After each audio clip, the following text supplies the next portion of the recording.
এই আজকেও প্রায় 3 জন অন্ধ আমার সঙ্গে দেখা করলো, এর ভিতরে হাফেজ একজন। আল্লাহু আকবার, সব দেখলাম আল্লাহ আল্লাহু আকবার। সেখানে অন্ধের হাতি দেখতে গেছে, চোখ দিয়ে হাত দিয়ে দেখছে। অন্ধ কি হাত চক্ষু দিয়ে দেখছে? হাত দিয়ে দেখছে। এখন সাইর অন্ধ একত্রিত হওয়ার পরে একজন আগে জিজ্ঞেস করে, এ গেলাম তো হাতি দেখতে, কেমন দেখলা? তো একজনে বলে, হাতি তো দেখলাম লম্বা কাশির মতো মোটা। আর একজনে বলে, হাতি দেখলাম খাম্বার মতো মোটা।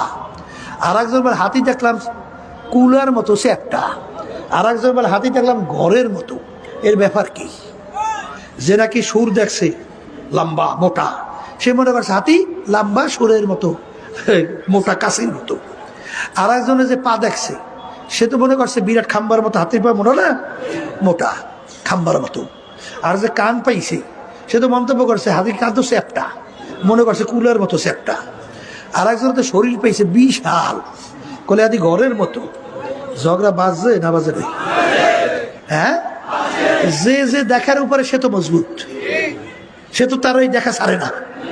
আর ও কলে তুই কিছুই দেখো নাই, আর ও কলে তুই দেখো নাই কিছু। ঝগড়া বাজে না? আমাদের সমাজের ভিতরে আসার এক সাইডে আমরা এই পুরনো দিনের মধ্যে আছি।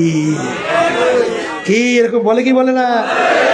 হ্যাঁ, আর কেরা পুরনো দিনের মধ্যে আছে, এই আলোচনা শুনলেই বুঝবে কথা ঠিক কিনা। চোখ খোলা ব্যক্তি পাশ দিয়ে যায়, এত চোখ দিয়ে দেখে, কলে তোরা ঝগড়া করস কেন? কলে ভাই আমি দেখলাম হাতি এরকম, ও বলে এরকম, ও বলে এরকম, ও বলে এরকম। চোখ খোলা ব্যক্তি বিষয়টা বুঝতে পারছে, আসলে ওরা তো চক্ষু দিয়ে হাতি দেখে নাই, দেখছো তো হাত দিয়ে তোগাইয়া, তাই যেরকম হাতে পাইছে ওরকম মন্তব্য করে।